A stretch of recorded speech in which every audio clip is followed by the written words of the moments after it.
시간에 함께 예배드리는 모든 분들, 또 우리 가정에서 또 온라인으로 예배하는 모든 분들에게 하나님의 은혜가 풍성하시기를 간절히 바랍니다. 하나님의 영광이 나타나는 귀한 예배 되기를 바랍니다.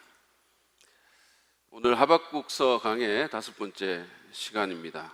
제목은 What a Wonderful World라는 제목인데요, 마치 물음표가 있습니다.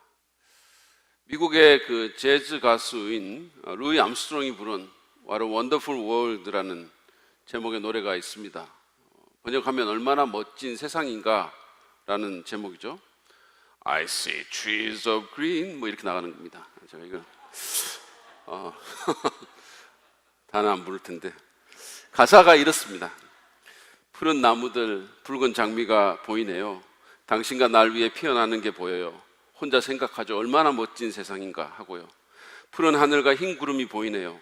축복받은 화창한 날, 어둡고 신성한 밤, 혼자 생각하죠. 얼마나 멋진 세상인가 하고요. 그렇게 하면서 이제 이 노래가 뭐 하늘에 떠 있는 무지개, 서로 손을 잡으며 사랑하는 사람들, 그리고 자라나는 아이들, 뭐 이런 것들에 감탄하면서 What a wonderful world, 얼마나 멋진 세상인가라고 노래하는 노래입니다. 이 노래처럼 이 세상에는 분명히 멋진 면이 있습니다. 저는 가끔씩 이제 목양실이 제가 여기 있는데, 여기서 나와가지고 이쪽 동쪽 창을 통해 가지고 이제 이 공원을 바라보면 그 뷰가 얼마나 아름다운지 몰라요. 세상은 이처럼 아름답고 멋집니다. 왜냐하면 그것은 하나님이 만드셨기 때문이에요. 그러나 동시에 이 세상은 추하고 끔찍한 그런 곳이기도 합니다. 왜냐하면 인간의 죄로 인해서 타락한 세상이 되었기 때문입니다. 그렇습니다. 지금 우리가 사는 이 세상은 죄악으로 가득 찬 세상입니다.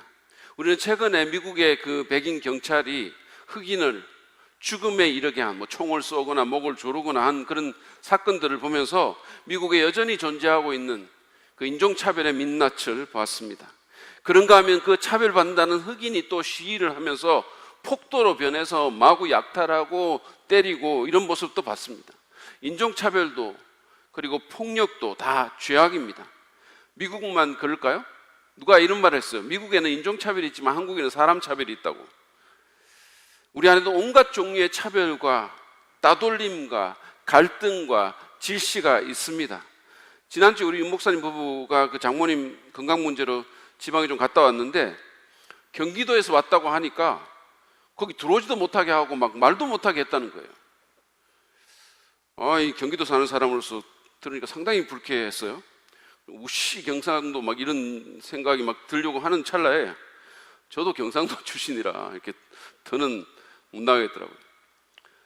사실 요즘 이렇게 보면 이런 코로나 문제로 인해서도 너무 많은 그런 질시와 갈등이 있고 너무 많은 그런 그 스트레스가 있는 것 같아요. 사람들이 요즘 보면요, 코로나에 걸린 환자들을 위로해 주기는커녕 오히려 그 환자들을 범죄자 취급하고 그들에 대한 적개심을 노골적으로 드러냅니다. 이게 사람이 병에 걸렸는데 그 사람들을 차별하고 이런 일들이 정부 차원에서부터 저는 민간까지 다 퍼져나갔다는 생각이 들어요.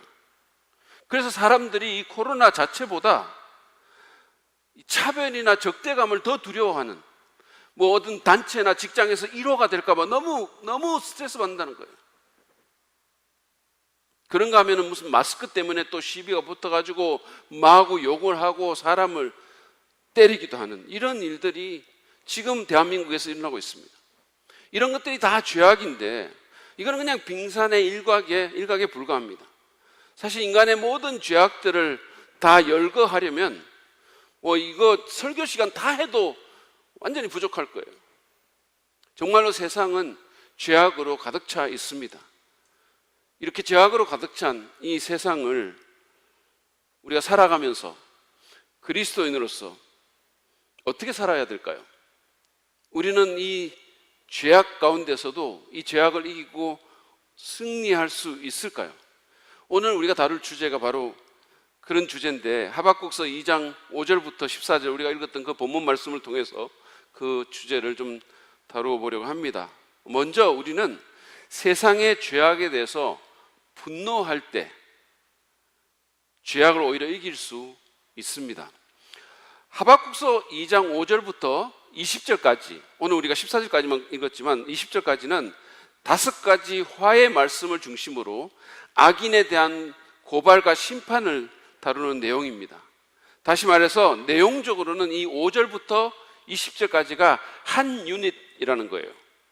제가 이 시리즈 첫 시간에 말씀드린 것처럼 하박국서는 예언서이긴 하지만 마치 시편처럼 하나님과 이 사람의 대화로 이루어져 있습니다. 선지자와 하나님의 대화 형식으로 이루어져 있어요. 그러니까 지난주에 살펴봤던 하박국서 2장 1절부터 4절은 이게 누가 누군지를 정확하게 좀 알 수 있도록 돼 있어요.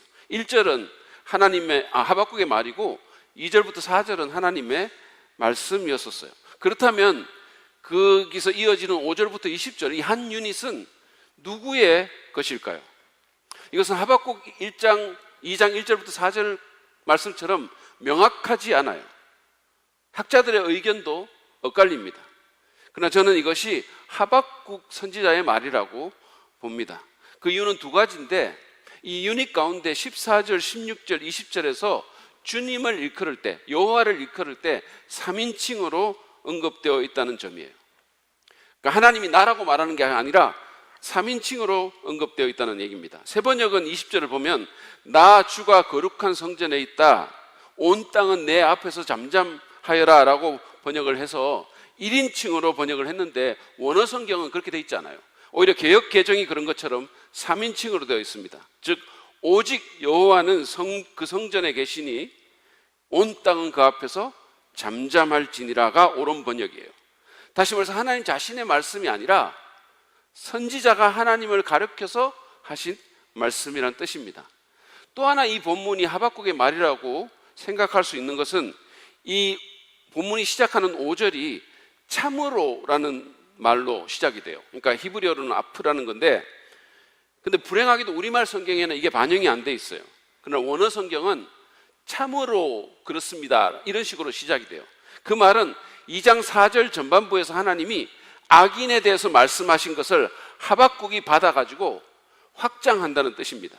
그러니까 하나님이 2장 4절에서 마음이 한껏 교만한 자를 보아라, 그는 정직하지도 못하다라고 하시니까 하박국이 5절에서 참으로 그렇습니다라고 응답한다는 의미예요. 그래서 저는 2장 5절 이하의 말씀을 하박국의 반응으로 봅니다. 여러분 이해가 되십니까? 이해된다는 댓글이 실시간으로 마구 올라오는 환상이 지금 보입니다.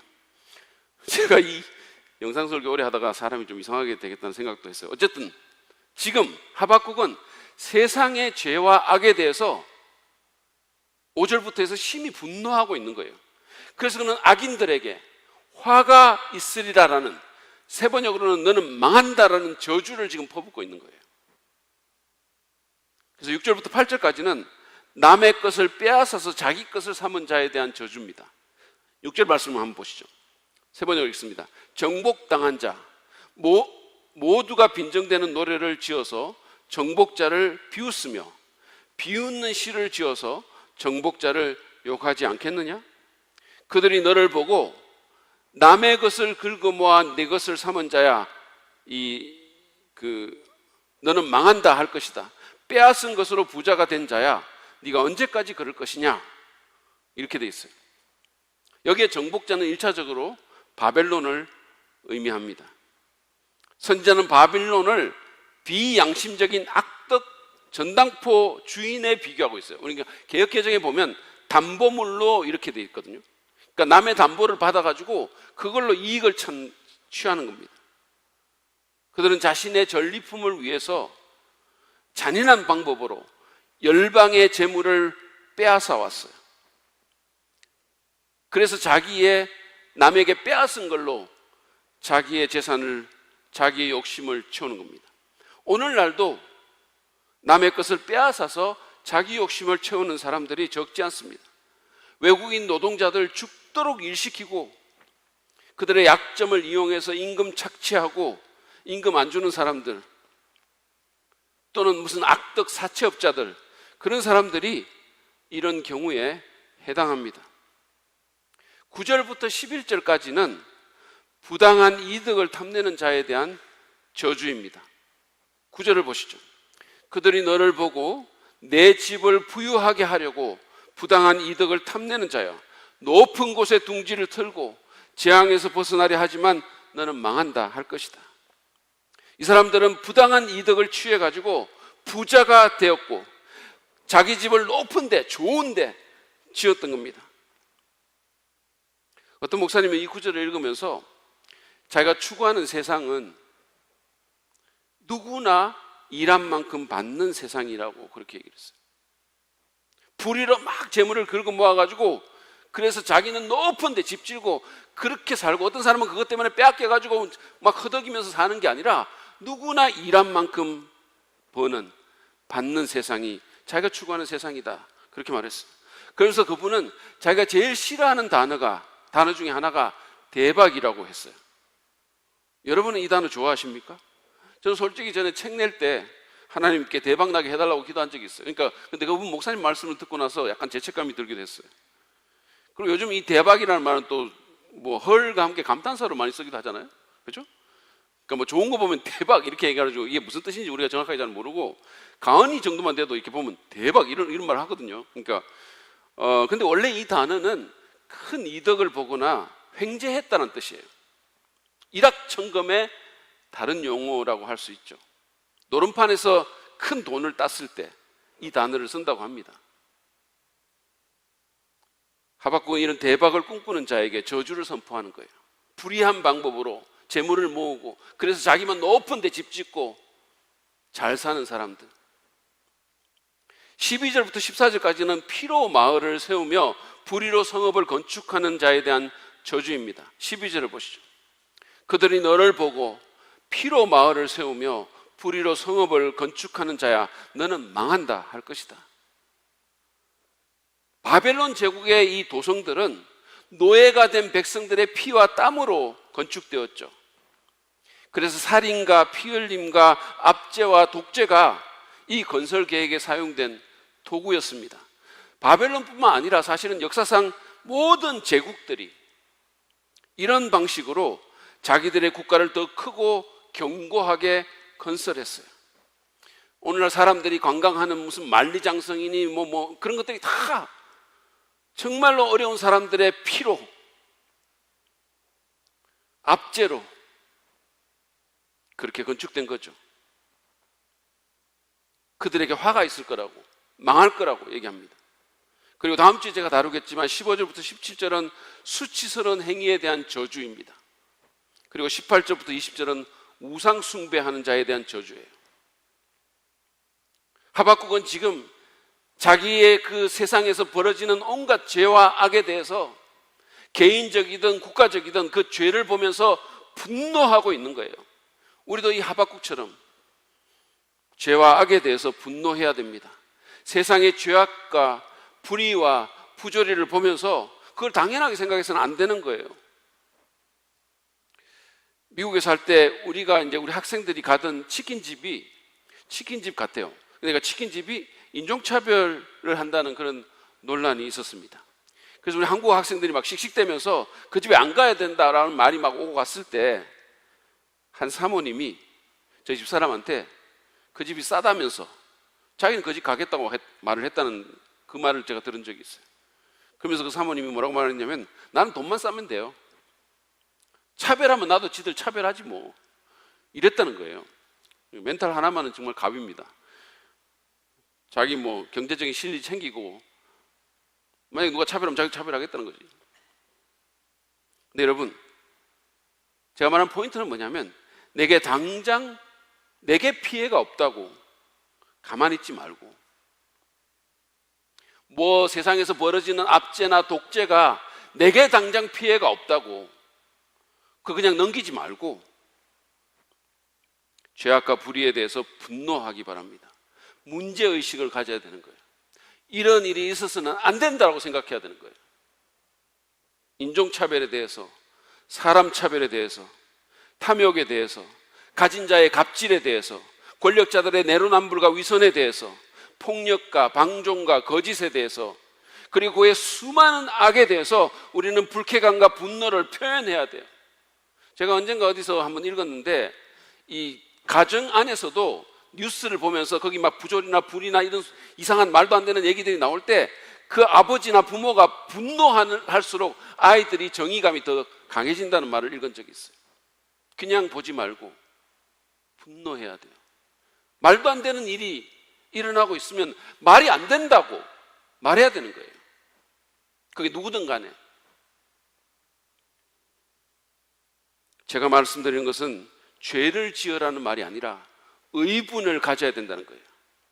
그래야 세상이 바뀔 수 있어요. 이것은 자기 개인에게 가해진 불의와 제약에 대해서도 마찬가지입니다. 우리 그리스도인은 누가 말한 것처럼 착한 신자 컴플렉스 같은 게 있어요. 그리스도인은 남보다 더 착해야 된다는 그런 생각이 너무 지나쳐가지고 그게 강박관념이 돼서 율법주의에 빠지거나 속병이 드는 거예요. 그래서 자기 표현을 못하는 거죠. 이게 너무 말도 안 되는 일을 당해가지고 막 속에서 막 불이 나는데, 막 말도 안 되는 부당한 고난과 불의와 제약에 대해서 화가 나는데, 착해야 되니까. 그러니까 억누르는 거죠. 억누르는 거. 속은 안 그런데. 여러분, 화가 나면 화를 내십시오. 오늘 하박국을 보세요. 그는 자기 원수들에게 화를 선포했어요. 말하자면 저주하고 욕을 한 겁니다. 하박국뿐 아니라 예레미야, 이사야 등 많은 구약의 선지자들이 그렇게 했어요. 성경을 한번 여러분 제대로 한번 읽어보세요. 시편 기자들은 분노의 시를 지었습니다. 우리가 읽기에 굉장히 거북한 그런 시들을 지었어요. 부당한 고난과 불의와 제약을 당해서 억울한 마음이 들고 화가 나고 심지어 욕이 올라오면 그것을 무조건 억누르지 말고 화를 내십시오. 한 목사님은 이런 말을 했어요. 참으려 해도 참을 수 없어서 욕지기가 가슴 밑바닥에서 슬슬 밀고 올라오면 얼마 동안은 그냥 내버려 두어도 좋습니다. 그것은 한편으로 정의에 대한 갈망이고 다른 한편으로는 신앙의 표현일 수 있기 때문입니다. 그런데 다만 그렇게 하면서 우리는 하나님께 그 문제를 가지고 나가야 돼요. 이게 죄가 돼서는 안 되는 거예요. 시편 기자들처럼 하나님 앞에서 화를 내고 정의를 구하고 복수를 요청하라는 것입니다. 내 감정을 틀어놓으면서 동시에 역사와 인생의 주인 되시는 하나님께 위임하라는 거예요. 하나님 앞에서도 그냥 아무 일 없는 것처럼 정답만 말하지 말고 하나님 앞에서 화내고 저런 인간을 하나님 어떻게 그냥 놔둡니까? 그렇게 말하라는 거예요. 필립 얀스는 이렇게 말했어요. 최악의 감정들을 수단과 방법을 가리지 말고 하나님께 가져가야 된다. 우리에게 일어나는 온갖 최악의 감정들을 하나님께 가져가라는 거예요. 누군가에게 이야기하면 그게 뒷공론이 되지만 하나님께 고백하면 간구가 된다. 상대방에게 쏟아내면 앙심을 품고 내지르는 저주가 되지만 천벌을 받아 죽으라 뭐 이런 것처럼. 그러나 주님께 직접 구하면 전폭적으로 의지하는 탄원이 된다. 예를 들어서 그런 인간을 저주하는 일을 맡겨드립니다. 하나님만이 공정한 심판자이십니다. 요약하자면 내게 가해진 것이든 일반적인 세상의 죄악이든 그것에 대해서 분노하되 궁극적으로는 그것을 하나님께 가지고 가야 된다는 거예요. 그러면 하나님께서 심판하시고 당신의 의를 이루실 것입니다. 두 번째로 이 죄악으로 가득 찬 세상에서 우리가 승리하기 위해서 우리는 죄악이 멸망을 불러온다는 사실을 인식해야 됩니다. 죄는 화를 부릅니다. 죄 안에는 그런 게 심겨져 있어요. 그 씨가 숨겨져 있습니다. 여러분, 죄는 반드시 벌이 있어요. 하박국은 죄악이 아무 결과도 없이 끝나는 게 아니라 반드시 멸망과 심판을 불러온다는 사실을 분명히 했어요. 먼저 남의 것을 약탈하는 자는 똑같이 노략을 당할 겁니다. 그런 자들에게 그는 7절 8절에서 이렇게 말합니다. 보시죠. 빚쟁이들이 갑자기 들이닥치지 않겠느냐? 그들이 잠에서 깨어서 너를 괴롭히지 않겠느냐? 이 너라는 사람은 먼저 약탈한 사람이에요. 네가 그들에게 털리지 않겠느냐? 네가 수많은 민족을 틀었으니 살아남은 모든 민족에게 이제는 네가 털릴 차례다. 네가 사람들을 피 흘려 죽게 하고 땅과 성읍과 그 안에 사는 주민에게 폭력을 휘두른 탓이다. 한 대로 당할 거라는 거예요. 그런가 하면 자기를 위해서 불의한 이득을 취하는 자는 그것으로 인해서 망합니다. 10절 11절에 그런 자에게 닥칠 심판에 대해서 말합니다. 네가 문민족을 깨어서 망하게 한 것이 너의 집안에 화를 불러들인 것이고 너 스스로 죄를 지은 것이다. 담에서 돌들이 부러지면 집에서 들보가 대답할 것이다. 이게 무슨 말일까요? 불의로 이득을 취해서 자기 집을 높은 데 짓고 나는 안전하겠다고 말하는 사람들, 그런 사람들은 그 집의 담에 돌들이 부러지고 그 집에 들보가 대답할 거라는 겁니다. 다시 말해서 그들의 불의한 짓거리가 결코 숨겨지지 않고 결국은 온 천하에 드러나게 될 것이라는 뜻입니다. 남들의 희생 위에 집을 지었지만 담의 돌과 집의 들보가 고발할 것이고 세상에 말할 것이라는 뜻입니다.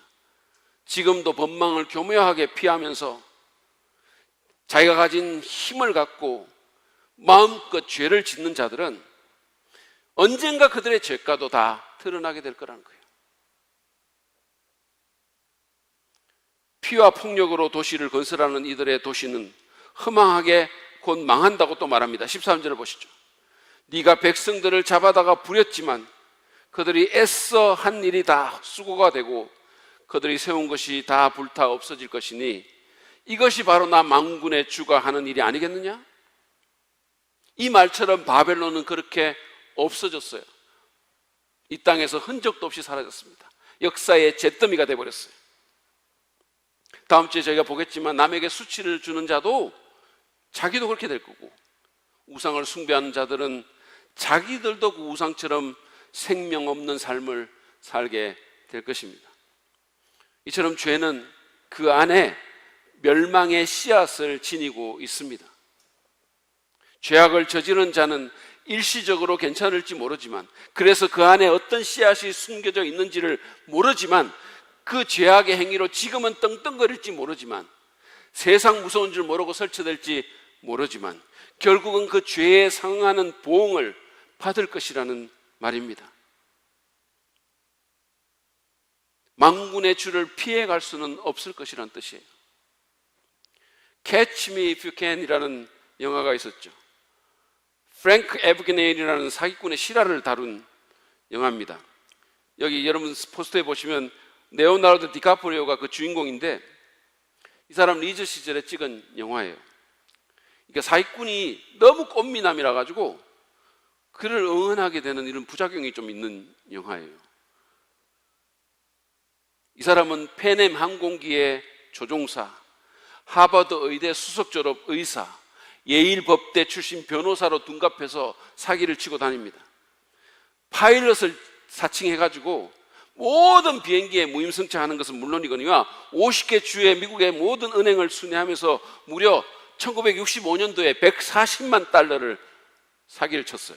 그러니까 그게 지금 가치로는 제가 생각할 때 한 5천만 달러는 되지 않을까 그런 생각이 들어요. 이처럼 그는 종횡무진 그에게 사기를 치고 다니면서 FBI를 조롱합니다.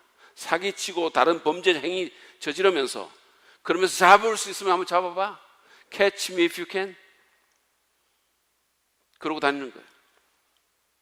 오늘날 많은 사람들, 특별히 힘이 있는 사람들, 기업들, 기관들, 권력자들, 그리고 힘센 나라들이 그렇게 정의를 비웃고 하나님을 무시하면서 마음대로 죄악을 저지르고 뻔뻔한 표정으로 세상이 자기 것이나 된 것처럼 돌아다닙니다. 잡을 수 있으면 한번 잡아봐. 그러면서 말이죠. 나는 괜찮아. 니네들이 아무리 떠들어봐. 그러나 프랭크 에브게네일이 결국은 잡혔듯이 그들도 잡힐 겁니다. 그들의 죄가 그들을 잡을 거예요. 설사 아무도 어떻게 하지 못한다 하더라도 하나님이 하실 겁니다.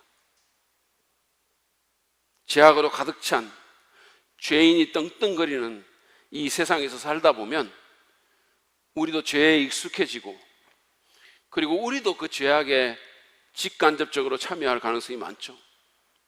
탐욕과 이기주의, 말도 안 되는 물질주의, 갑질, 차별, 사행심, 위선, 거짓말, 성폭력, 언어폭력, 온갖 종류의 폭력, 이런 죄를 우리도 직간접적으로 저지를 수 있어요. 하나님의 형상으로 지음받은 인간을 무시하고 차별하고 그러면서도 아무 문제 없이 살 수 있어요. 그러나 여러분 기억하십시오. 죄악은 결국은 우리를 망하게 합니다. 일시적으로는 그 죄 때문에 유익을 취할 수도 있을 거고 만족을 취할 수도 있을 거고 사람들이 볼 때 부러워하는 잘 사는 삶을 살 수도 있을지 모르지만 그러나 결국은 죄는 우리를 망하게 합니다. 예전에 불륜을 다루는 어떤 드라마의 제목이 아름다운 죄였거든요. 아름다운 죄. 드라마 보면 그런 게 아름답게 보일 수도 있어요. 그렇지만 세상에 그런 죄는 없는 거예요. 죄가 아름다울 수는 없는 겁니다. 죄는 우리의 삶에서 참 기쁨을 앗아가고 인생을 꼬이게 하고 우리를 비참하게 만들 것입니다. 이것은 국가적으로도 마찬가지예요. 여러분, 나라가, 성업이 뭐 때문에 망합니까? 죄 때문에 망하는 거예요. 교만 때문에 망하고 죄 때문에 망하는 거예요.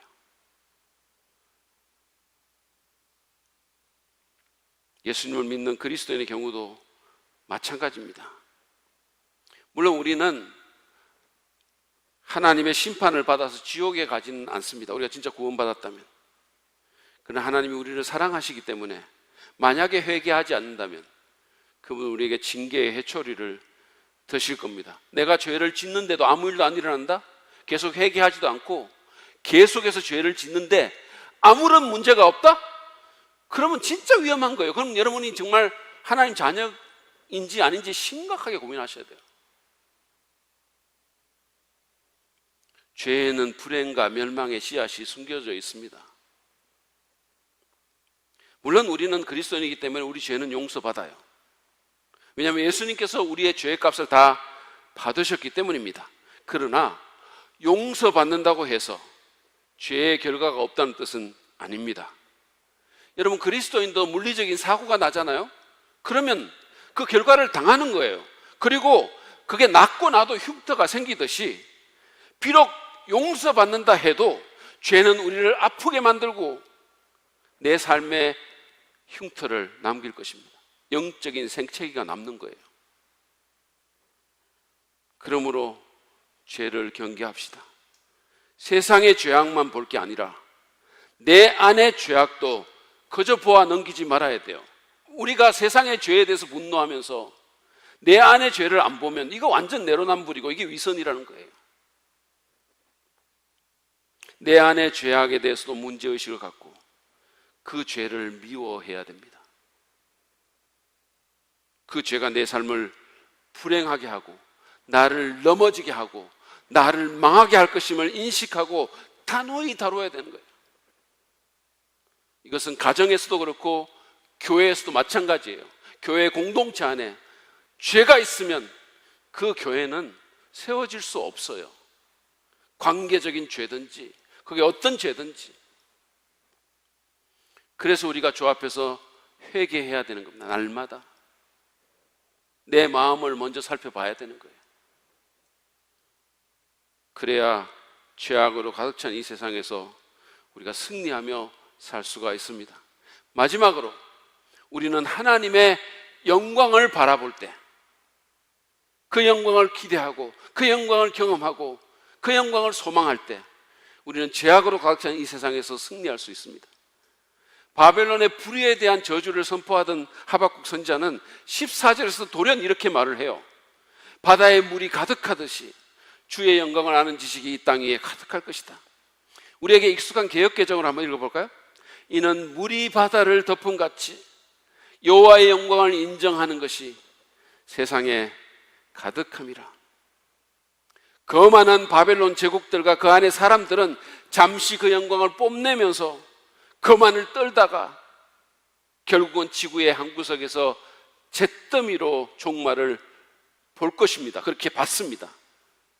그러나 하나님은, 하나님의 영원한 영광은 결국 이 세상을 가득 채울 것입니다. 모든 사람들은 그의 영광을 인정하지 않을 수 없을 것입니다. 메시아가 그의 왕국에서 통치하실 때 주님의 영광을 아는 지식이 온 세계에 파급될 것입니다. 그 지식이 너무도 광범위하고 너무도 풍성하기 때문에 마치 물이 바다를 덮은 같이 될 것입니다. 여러분, 바다에 물이 얼마나 가득한지, 어쩌면 그렇게 많은 물이 바다를 덮고 있는지 너무 신기하고 놀랍지 않으십니까? 그래, 그렇지 않다, 그겁니까? 만약에 그렇다면 여러분의 감성은 치유를 받으셔야 되는 거예요. 오늘 예배 끝나고 나서 무슨 백운호수나 왕송호수라도 가서 물이 호수를 덮고 있는 걸 보면서 묵상 좀 해보세요. 이거 진짜 놀라운 거예요. 엄청난 영광이 온 세상을 덮는 거예요. 하나님의 그 영광이.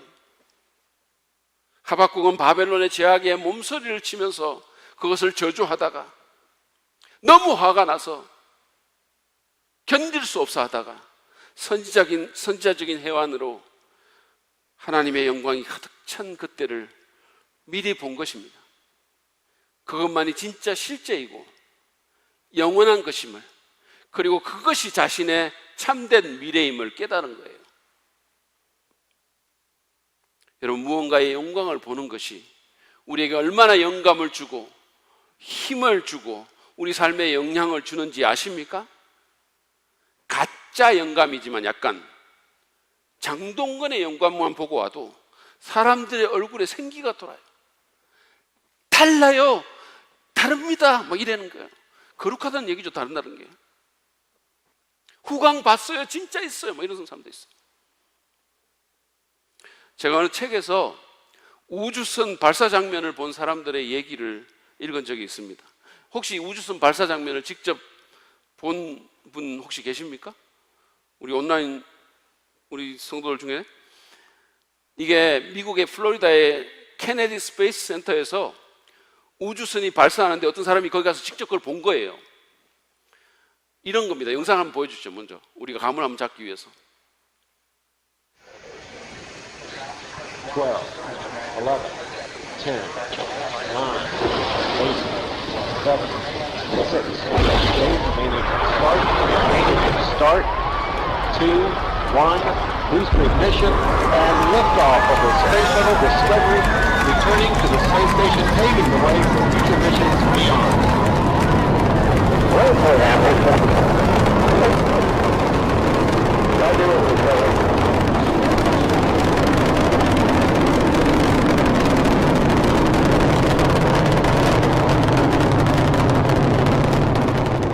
이걸 봤는데, 이런 걸 봤는데 막 이 엄청난 정말 화염과 막 불빛과 이 하늘과 모든 것을 이렇게 보고는 사람들이 처음에는 경의에 차가지고 막 한옷을 울리는 거예요. 그러다가 이제 우리가 본 것처럼 막 하늘로 계속해서 솟구쳐 올라가지고, 그래서 이게 그들의 시야에서 사라졌는데, 이 사람이 쓰기를 사람들이 마치 약속이나 한 듯이 아무도 말을 하지 않는다. 모두가 침묵하면서, 그래서 갑자기 사람들이 착해졌다는 거예요.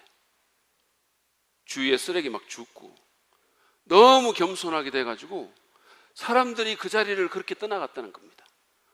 우주선 발사의 영광을 경험한 것도 이런 결과를 가져다 준다면 하나님의 영광을 보는 것은 우리에게 어떤 긍정적인 결과를 가져다 줄까요? 여러분, 이사야서 6장에 보면 이사야 선지자는 성전에서 주님의 영광을 봤어요. 주님은 높이 들린 보좌에 앉아 계셨고 그의 옷자락이 성전에 가득 차 있었습니다. 상상하면서 들어보세요. 상상하십시오. 불타는 자라는 이름의 천사들이 날면서 거룩하다를 주제로 마치 거대한 합창단처럼 우렁찬 노래를 부르는데 성전의 문지방이 흔들리고 성전의 연기가 가득 찼어요. 그 거대한 성전이 흔들리고 연기가 가득 차고 그 영광을 보는데 그는 자신의 추한 실상과 한계를 보게 됩니다. 그러면서 하나님을 한없이 경외하게 되면서 주의 만져주시는 은혜를 경험하고 자신을 주님께 드린 거예요. 그게 주의 영광을 본 사람의 일입니다. 계시록 7장을 보면 마지막 때 모든 민족과 종족과 백성과 언어에서 나온 수를 셀 수 없는 엄청난 무리가 하나님의 보좌 앞에서 구원은 보좌에 앉아 계신 하나님과 어린 양의 것이라고 외치니까 모든 천사들과 세상의 온 우주의 각양 피조물들이 하나님을 이렇게 경배하며 외칩니다. 계시록 7장 12절이에요. 아멘. 찬송과 영광과 지혜와 감사와 존귀와 권능과 힘이 우리 하나님께 영원 무궁하도록 있습니다. 아멘. 하박국은 그와 같은 마지막 승리의 영광을 본 것입니다. 이 땅이 하나님의 영광을 아는 지식으로 가득 찰 그 황홀한 때를 본 것이에요. 경이롭고 놀랍고 살이 떨리는 그 광경을 본 것입니다. 그래서 3장에서 본 것처럼, 하박국 3장에서 우리가 볼 것처럼 죄악이 이기는 것 같은 이 세상에서 오히려 그는 승리의 노래를 부를 수 있게 된 것입니다. 유명한 말처럼 무화과 나무에 열매가 없어도, 삶의 모든 것이 없어져도 자기를 구원하신 하나님 안에서 기뻐하겠다는 그 고백을 할 수 있게 된 것입니다. 여러분, 우리도 예배를 통해서 영적인 눈을 뜨고 우리의 찬송 가운데 거하시는 주님의 영광을 바라봅시다. 이 예배가 그냥 흘려보낼 일주일에 한 번 있는 종교적인 의식이 아니라 우리의 영적 사건이 될 수 있게 해달라고 하나님께 간구하며 나아갑시다. 모세처럼 주의 영광을 보게 해달라고, 주님의 영광을 못 보면 움직이지 않겠다고, 그렇게 한번 목숨을 걸고 주님 앞에 나아봅시다. 시편 기자처럼 목마른 사슴이 시냇물을 찾기에 갈급한 것처럼 주님의 임재와 영광을 갈망하는 우리 모두가 되기를 바랍니다. 여러분, 매일 짧게라도 개인적으로 찬양하고, 혼자 찬양하는 게 은혜가 안 되면 좋은 사람들 레코딩 듣고 유튜브 보면서 함께 찬양하고 하나님의 임재 가운데 나갑시다. 예배합시다. 개인적으로 짧게라도 예배합시다. 더 나아가서 물이 바다를 덮음같이 하나님의 영광이 가득한 그 세상을 꿈꿔야 됩니다. 우리가 비전으로 보고 꿈꾸고 기대해야 됩니다. 모든 사람들이 하나님의 영광을 알고 경험하고 모든 사람들이 말할 수 없이 기뻐할 그때를 기대하고 꿈꿔야 되는 거예요. 우리의 마음속에 그런 것들이 들어있어야 되는 거예요. 우리의 시선을 죄악에 물든 이 참혹한 세상에 너무 고정하지 말고 하나님께서 여러분에게 주신 그 축복이 이 땅에 있다 하더라도 거기에 너무 집착하지 말고 성령의 도움을 입어서 하나님의 영광을 예배하고 정말로 물이 바다 덮음같이 주의 영광 가득한 그 때를, 그리고 그 땅을 여러분 타는 목마름으로 소망합시다. 기대합시다. 그리고 믿음으로 인내하며 기다리며 주를 섬기며 예배하며 살아갑시다. 그러면 우리는 이 죄악 많은 세상에서 그리스도인답게 살고 승리할 수 있을 것입니다. 여러분 기억하십시오. 죄악이 간영한 이 세상은 결국은 망할 것이고 하나님의 영광으로 가득 찬 주님의 나라가 영원히 남을 것입니다. 하나님 무시하면서 지금 떵떵거리는 그 악인, 그들이 아니라 우리 믿는 자들, 지금은 손가락질 받을지 모르고 지금은 세상의 찌꺼기처럼 되어 있을지 모르지만 우리 믿는 자가 하나님의 은혜로 최후의 승자가 될 것입니다. 그리고 더 좋은 소식은 우리가 지금 여기서부터 승리할 수 있다라는 겁니다. 오늘 우리가 본 것처럼, 말씀을 통해 본 것처럼 죄악을 당연시하기보다 분노하고 죄악이 멸망을 불러온다는 사실을 인식하면서 죄를 경계할 뿐 아니라 예배를 통해서 하나님의 영광을 바라보고 사모하고 기대하는 삶을 산다면 죄악 가득한 이 세상에서도 우리는 승리할 수 있을 것입니다. 그런 축복이 여러분 모두에게 임하기를 간절히 바랍니다.